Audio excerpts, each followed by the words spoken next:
أعوذ بالله من الشيطان الرجيم. بسم الله الرحمن الرحيم.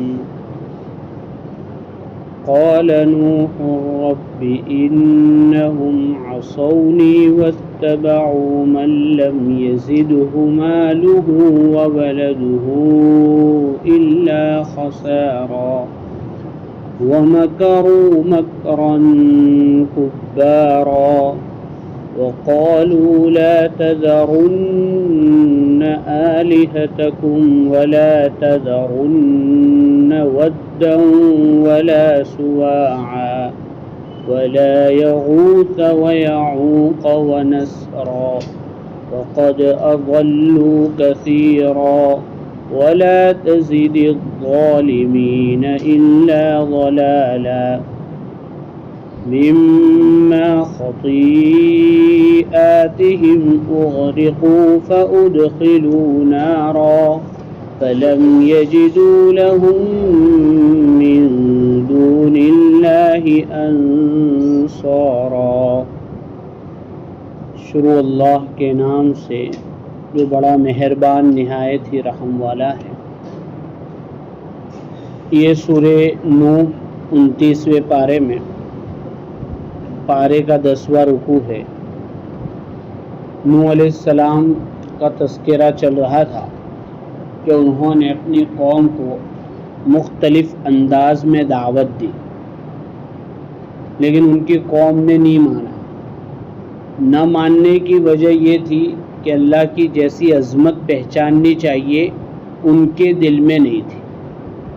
اور اللہ عظیم الشان کیوں ہے تو بتایا تھا کہ اس نے انسان کو بھی بنایا، آسمان اور زمین کو بھی بنایا، انسان کی ضروریات کو بھی بنایا، پھر اس کو جس زمین سے بنایا ہے اسی زمین میں واپس داخل کر دیا جائے گا.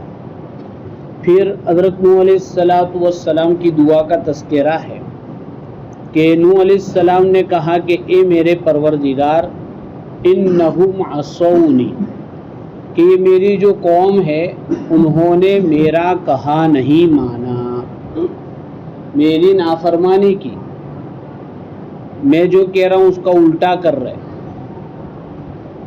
حالانکہ نبی کی اطاعت تو ضروری ہے. نبی دنیا میں آتے ہی اس لیے ہے کہ ان کی بات مانی جاوے. نبی کی بات نہ مانی جاوے تو پھر نبی کے آنے کا کوئی مطلب رہتا نہیں ہے.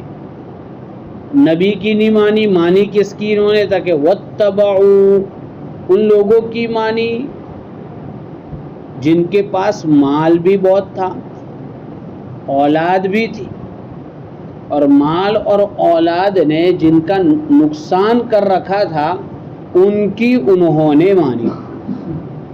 جس کی ماننی تھی اس کی نہیں مانی، اور جس کی نہیں ماننی تھی اس کی مانی.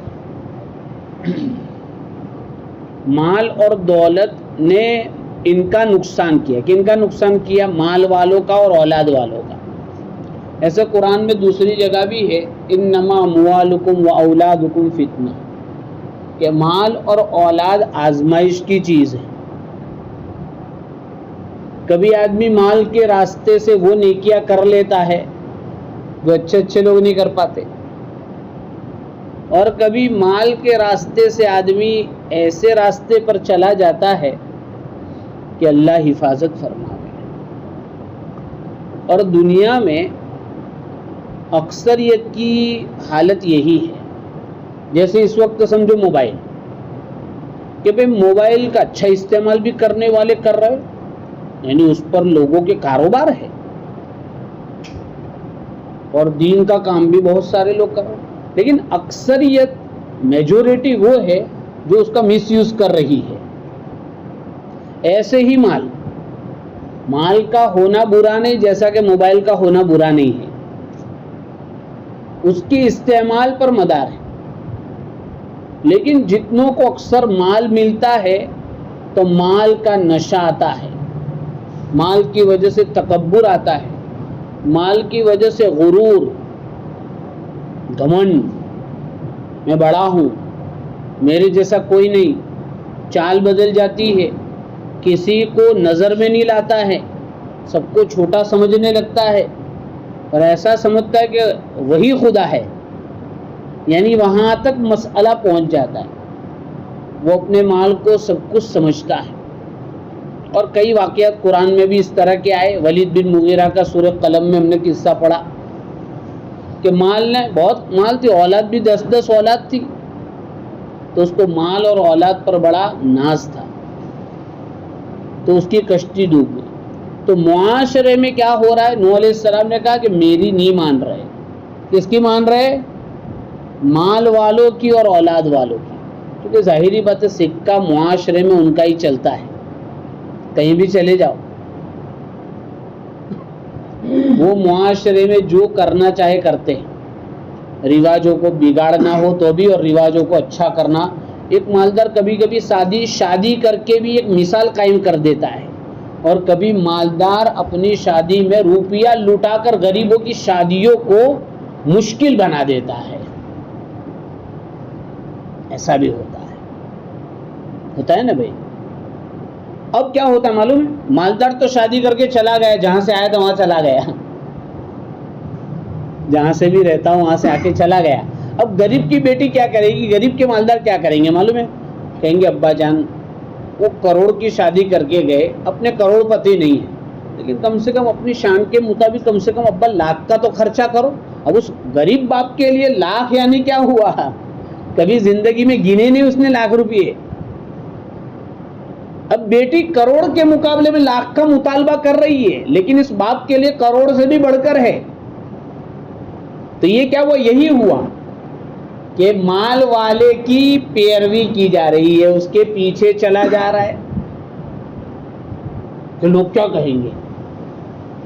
لوگ کیا کہیں گے؟ جس کو جو کہنا کہیں گے، جس کو منہ دکھانا ہے وہ کیا کہے گا وہ دیکھنا چاہیے. خیر، تو آج کل بھی یہی ہوتا ہے. نوح علیہ السلام نے بہت بنیادی بات بتائی کہ میں اب بد دعا اس لیے کر رہا ہوں کہ میری نہیں مانی، تو نے مجھے بھیجا اس لیے تھا کہ میری مانے، اور جن کی نہیں ماننی تھی ان کی مان کے چل رہے.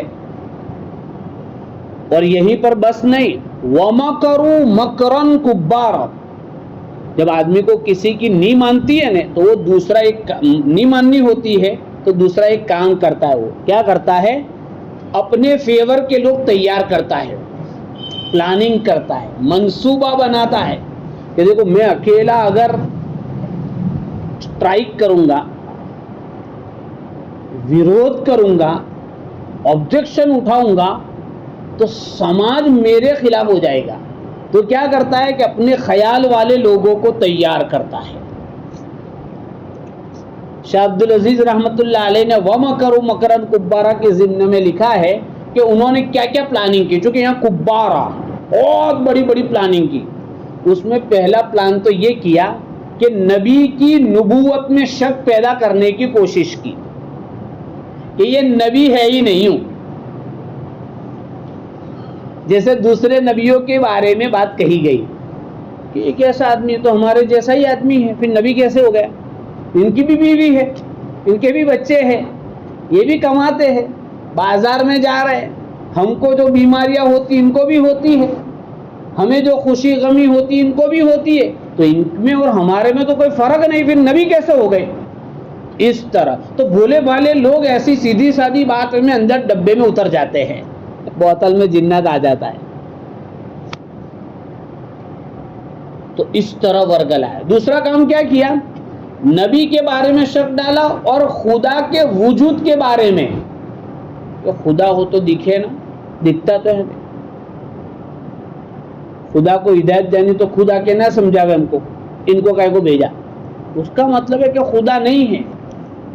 جیسے آج کل ایتھیسٹ لوگ، ناستک لوگ، ملحد لوگ اور ایکس مسلم لوگ یہی کرتے ہے. تو دکھتا کائے کو نہیں، جو ہے وہ دکھتا ہے، تو وہ تو نہیں ہے اس لیے نہیں دکھتا ہے. تو اس طرح خدا کے، اب جب خدا کے وجود میں شک آ جائے گا تو نبی کی ضرورت کہاں ہے؟ تو نہ نبی رہیں گے نہ خدا رہے گا. پھر آگے جا کے بھائی مرنا بھی نہیں ہے، اس طرح الگ الگ قسم کے شک. اور پھر اگر خدا کو مانتے کچھ لوگ سدھرتے, کچھ لوگ کہتے نہیں خدا تو ہے, تو پھر ان کو ورگلاتے کہ خدا اوتار میں آ گیا ہے, خدا نئے ورژن میں آ گیا ہے, اس کا نئے ایڈیشن جو ہے گنیش کی شکل میں ہے, رنچھوڑ کی شکل میں ہے, یا فلاں فلاں کی شکل میں ہے, کہ اولاد دینے کا جو وبھاگ ہے وہ فلاں صاحب کو دے دیا ہے, روزی دینے کا جو ڈپارٹمنٹ ہے فلاں صاحب کو دے دیا ہے, آپس کی دشمنیوں کو ختم کرنے کے جو ذمہ داری ہے فلاں کو دے دی ہے. کیونکہ اللہ تک تو ہم کہاں پہنچ گئے, تو اللہ تو بہت بڑے. کیا بتاتا ہے؟ اللہ تو بہت بڑے. جیسے دنیا میں ڈائریکٹ کوئی سی ایم پی ایم سے بات نہیں کر سکتا, اس کے پی اے سے بات کرنی پڑتی ہے وایا وایا, اور پی اے سے بھی وایا وایا جانا پڑتا ہے. گاؤں کے سرپنچ کا حوالدار, وہ حوالدار سرپنچ سے بات کرے, وہ سرپنچ اس سے بات کرے, وہ اس سے بات کرے, 48 واسطے لگیں گے تب تو پی اے تک پہنچیں گے. تو کہتے جب دنیا کے سی ایم پی ایم کو نہیں مل سکتے ہیں تو یہ تو اللہ کائنات کا مالک ہے, وہاں تک کیسی رسائی ہوگی؟ اس لیے ہم کو واسطے سے جانا پڑے گا. تو یہاں اپنے کو اولاد ملے گی, یہاں روزی ملے گی. جیسے ان کے وہاں لکشمی دیوی ہے تو لکشمی دیوی کے وہاں لکشمی, پھر وہ شکشن دیوی بھی ہے کوئی, تو ہر ایک کی دیوی الگ. تو ایسے ہمارے معاشرے میں بھی کچھ لوگوں نے الگ الگ نکال لیا ہے کہ فلاں جگہ جائیں گے تو وہاں یہ ہوگا, فلاں جگہ جائیں گے تو وہاں ہوگا. مختار کل تو اللہ ہے, مدد کرنے والی ذات صرف اللہ کی ہے. تو کہ اس طرح ورگلا ہے, یعنی کچھ لوگوں کو کہا خدا ہی نہیں, اور جو لوگ خدا کو مانتے تھے ان کو اس طرح ورگلایا کہ خدا اس میں آ گیا, اب اس کو مانو گے تو کام ہو جائے گا. جیسے سورہ طٰہٰ میں سامری نے اپنے لوگوں کو کہا تھا کہ موسیٰ علیہ السلام کا خدا بھی یہ گائے ہے, لیکن وہ بھول گئے ہیں. قرآن میں ہے نا, فنسی موسیٰ. تو یہ کوئی نئی چیزیں نہیں, سب پرانی ہے. تو اس طرح وقالوا, انہوں نے کہا لا تذرن آلہتکم, کہ بھئی تم لوگ اپنا بت مت چھوڑیو. آج بھی یہی کہتے ہیں کہ اپنے معبودوں کو, اپنے دیوتاؤں کو مضبوط پکڑے رکھو. ولا تذرن ودا ولا سواعا ولا یغوث ویعوق ونسرا, یہ 5 بتوں کا نام لیا ہے. اس زمانے میں 5 بت, یہ بڑے بڑے اچھے لوگ تھے سماج کے, لیکن جب ان کا انتقال ہوا تو پہلے کیا کہا, یار کم سے کم ان کی تصویر بناؤ. تصویر بناؤ گے تو دیکھ کر ان کے جیسے کام کرنے کا شوق ہوگا. تاکہ ٹھیک ہے تصویر بنے. پھر ان کے بعد کے تھوڑے لوگ آئے, ان کو کہا تصویر نہیں اسٹیچو بناؤ, مجسمہ بناؤ. تو چلو مجسمہ بنا دو. پھر تیسری نسل آئی تو ان کو کہا یہی بھگوان ہے, لگا دیا اس میں. اس لیے ہماری شریعت میں تصویر پر بینڈ ہے, مجسموں پر بینڈ ہے, لیکن ہم سب تصویر کھینچواتے اور شوق سے, کہیں لٹک کے اور کہیں جھک کر اور کہیں ٹیڑھے ہو کے اور کہیں سیدھے ہو کر. بہت شوق, کہیں بھی جاوے تو پہلے فوٹو. حرم شریف میں کعبے کے سامنے بھی فوٹو کی فکر, اور کسی بزرگ سے ملنے گئے تو بھی کسی کو کھڑا کر دیں گے کہ ذرا لے لئیو, اس لیے کہ اس بزرگ سے میرے ساتھ فوٹو آئے گا تو میں جنت میں جاؤں گا. دیکھو فوٹو کوئی بھی کھینچے غلط ہے, کوئی بھی کھینچے اور کوئی بھی کھینچواوے اور کہیں بھی کھینچواوے, مسجد میں کھینچواوے کہ مدرسے میں کھینچواوے کہ کہیں بھی کھینچواوے. اس لیے اس سے ہمیں بچنا چاہیے. خیر, یعنی یہ بہت دور تک لے. ہماری شریعت میں شرک کے روکنے کے سارے دروازے بند کر دے, اب ہم کھول رہے ہیں. جیسے بھئی یہ شیعہ لوگوں کے وہاں فوٹو ہوتا ہے, کیا کیا کرتے اس میں, دیکھو برہانی کا فوٹو ہوتا ہے نا, خدا کے مانند درجہ دیا ہوا ہے.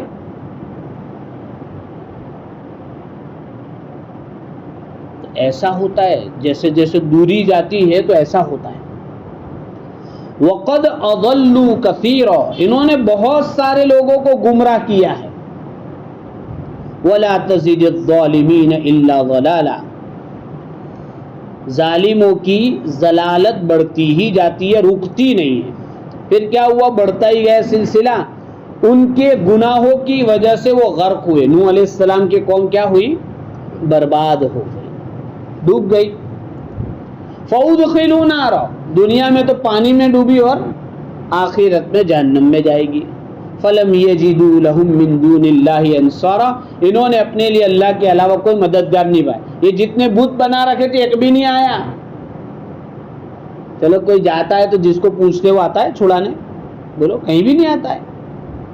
کشتی پھنس گئی تو کون یاد آتا ہے؟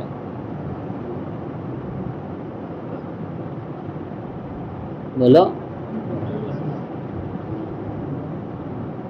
اللہ یاد آتا ہے اور اللہ کام کرتا ہے. وقال نوح ربی، نوح علیہ السلام نے کہا ہے میرے رب لا تذر علی الارض من الکافرین دیارا. تو 950 برس محنت کی تھی، کچھ ہی لوگ مسلمان ہوئے تھے. اب اللہ نے کہا کہ اب تمہاری قوم سے کوئی ایمان لانے والا ہے تو کام پورا ہو گیا. تو دعا کی کہ اللہ ان میں سے ایک کو بھی مت چھوڑیو. پہلے دن بد دعا نہیں کرتے نبی، یہ آخری اسٹیپ. کیوں دعا کی، بد دعا کیوں؟ تاکہ انک ان تذرہم، کہ اللہ اگر اس میں سے کسی ایک کو بھی چھوڑ دیا تو نے یضلوا عبادک، ان کے بڑوں نے جو کام کیا ان کے چھوٹے بھی وہی کام کریں گے اور شرک بت پرستی کا سلسلہ چلے گا. ہم دیکھتے ہیں نسلیں ایسے ہی چلتے. اگر اچھا گھر ہوتا ہے تو اچھی سلسلے چلتے، برا گھر ہوتا ہے تو نسلوں تک کبھی کبھی انقلاب آ جاتا ہے، پریورتن آ جاتا ہے. ورنہ اکثر تو یہی ہوتا ہے کہ باپ دادوں سے جو چلی آ رہی ہے اچھی بری چیزیں وہ اکثر چلتی رہتی. تو اس لیے نوح علیہ السلام نے دعا کی وَلَا يَلِدُ إِلَّا فَاجِرًا كَفَّارًا، یہ خود گمراہ کریں گے اور ان کی اولاد جو ہوگی نا وہ بھی کفار جیسی آئے گی. اس کے بعد دوسری دعا کی اپنے ماں باپ کے لیے رب اغفر لی. دیکھو آدمی کو دعا میں سب سے پہلے اپنے آپ کو یاد کرنا چاہیے. پورے کائنات کی دعا کرے اور اپنے کو چھوڑ دے وہ صحیح. نوح علیہ السلام کی دعا رب اغفر لی، اللہ مجھے معاف کر دے. ولی والدی، میرے ماں باپ کو معاف کر دے، کیونکہ ماں باپ ہمارے وجود کا ذریعہ ہے. تو ماں باپ کے لیے بھی دعا کریں. ولیمن دخل بیتی مؤمنا، اور میرے گھر میں جو ایمان کے ساتھ آیا تو ایمان والوں کی بھی مغفرت کر دے. پھر اس کے بعد سارے مؤمنین اور مؤمنات، وللمؤمنین والمؤمنات. اس لیے ہے نا کہ جو آدمی روزانہ اللہم اغفر للمؤمنین والمؤمنات والمسلمین والمسلمات اس طرح دعا کرے کہ اللہ سارے مسلمانوں کی، سارے مرد و مسلمان، مرد عورت مسلمان اور مرد مومن اور عورت مومن کی مغفرت فرما، تو اس کو ہر ایک کے بقدر ثواب ملتا ہے. دعا کتنی ہے، دنیا میں کتنے کروڑ مسلمان ہیں، سب کے بقدر نیکی ملتی ہے. تو آدمی کو دعا کرنی چاہیے. وَلَا تَزِدِ الظَّالِمِينَ إِلَّا تَبَارًا، اور اللہ ظالموں کی ہلاکت کو بڑھا دے. یعنی جن کو نہیں ماننا ہے اب وہ راستے پر آنے والے نہیں ہیں، وہ رہیں گے تو کیا ہے، وہ عام ہوتے ہیں نا، اس میں ایک سڑ جاتا ہے تو بولو بدن کے کسی حصے میں کینسر ہو جاتا ہے تو بہت ساری مرتبہ ڈاکٹر کیا کہتے ہیں بھائی انگلی کٹوا دو ورنہ پورے ہاتھ کے کاٹنے کی نوبت آئے گی. حالانکہ انگلی بھی لیکن کٹانی پڑتی. تو ایسا ہی ہے. تو یہ بد دعا بھی ایسی ہے کہ یہ بد دعا اصل میں دوسروں کے لیے دعا ہے. اگر یہ رہیں گے تو یہ ساری کیریوں کو سڑائیں گے، یہ انگلی باقی رہے گی پورے بدن میں کینسر آئے گا. تو اس لیے دعا بھی مانگنی چاہیے آدمی کو، ایمان والے راستے پر بھی آنا چاہیے اور نبیوں کی کہی ہوئی بات کو ماننا چاہیے. اور ہمارے پاس الحمدللہ قرآن بھی موجود ہے، حدیث بھی موجود ہے، اور قرآن اور حدیث کے سمجھانے والے بھی موجود ہیں الحمدللہ. تو ہمیں اس سے فائدہ اٹھانا چاہیے. اور ماشاءاللہ اب 1-2 دن میں مہمان آ رہے ہیں، آپ کے وہاں بھی آئیں گے نا، تو اس مہمان کو کا خوب سواگت کرنے کا ابھی سے نیت کرے کہ انشاءاللہ برابر وصول کریں گے. اللہ ہم سب کی عمروں میں برکت دے، لیکن ہم یہ سمجھے کہ رمضان میرا آخری رمضان ہے، مجھے برابر وصول کرنا ہے. تراویح میں پہلے سے پہنچوں گا، اوابین پڑھوں گا، اشراق چاش پڑھوں گا، سحری میں تہجد پڑھوں گا، قرآن کی تلاوت کروں گا، نہیں آتا ہے تو سیکھوں گا، بیان سنوں گا، مسجد میں اعتکاف کروں گا. آخری عشرے میں ایسا یعنی اگلے سال مسجد والوں کو سوچنا پڑے کہ یار تھوڑا اور بڑھانا پڑے گا مسجد کی شرعی حد، ایسا ہونا چاہیے. اعتکاف نبی صلی اللہ علیہ وسلم کو ضرورت. ہر سال اعتکاف کرتے تھے مدینہ میں آ کے، تم کو بھی شوق سے کرنا چاہیے، اعتکاف بھی کرنا چاہیے۔ اس سے پہلے دو عشرے اللہ نے ہمت دی، جیسی اپنی اپنی مسجدوں میں تراویح پڑھے، اور ہمت دی تو اور زیادہ پڑھے، 3 پارے کی بھی پڑھے، 3 پارے کے بعد 1.5 پارے کی بھی پڑھے، 1.5 پارے کے بعد 1 پارے کی بھی پڑھے تراویح۔ ایک ہی سال میں ایک ہی مہینہ تو آتا ہے لے دے کے، روزہ ہمارا نہیں جانا چاہیے، وقت ضائع، موبائل نیوز کم کر دینے کے، ٹائم اس کا طے کر دینے کا کہ مجھے فلانی 15 منٹ میں سب دیکھ لینا ہے، کتنے نیوز آئے، کتنے میسج آئے، کس کو ریپلائی دینا ضروری ہے، بس اس کو بھی اعتکاف میں بٹھاؤ۔ ہمارے گاؤں میں ایک آدمی ہے، رمضان آتا ہے تو قرآن پڑھنے کا، کسی سے بھی بات نہیں کرنے کا، اشارے سے بات کرتا ہے، حالانکہ چپ رہنا کوئی عبادت نہیں ہے، لیکن وہ پورا رمضان بولتا نہیں ہے، وہ کسی سے نہیں بولتا ہے،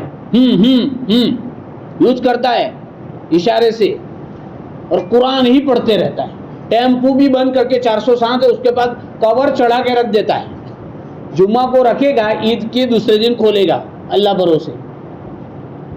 عام آدمی ہے، کوئی عالم نہیں ہے، اور کئی سالوں سے تو جماعت میں بھی نہیں جا رہے، شروع میں گئے ہو گئے، لیکن آدمی چاہے تو بہت کچھ کر سکتا ہے۔ اس لیے ہم اس رمضان کو انشاءاللہ میں بھی نیت کرتا ہوں کہ اب تک کے رمضانوں میں جو غفلت ہوئی ہے انشاءاللہ اس رمضان میں نہیں ہونے دیں گے۔ جیسا رمضان ایسا سال، اور جیسا حج ایسی زندگی، اور جیسی جمعہ ایسا اٹھواڑیہ، اور جیسی فجر ایسا دن۔ تو ہمارے پاس تو خود ہی کیلکولیشن کرنے کے لیے حساب کتاب ہے، کیلکولیٹر ہے، تو سب نیت کرتے ہیں نا انشاءاللہ۔ گھروں میں بھی ماحول بنا ہوئے، بچوں میں بھی ماحول بنا ہوا ہے، اور بچے بھی روزے رکھنے چاہیے، عادت پڑنی چاہیے۔ اب تو کیا بڑے بڑے بچے بھی روزہ چھوڑ دیتے معمولی بہانے سے، تو ایسا نہیں ہونا چاہیے، ٹھیک ہے؟ اللہ تعالیٰ عمل کی توفیق عطا فرمائے۔ سبحان اللہ بحمدہ، سبحانک اللہم و بحمدک۔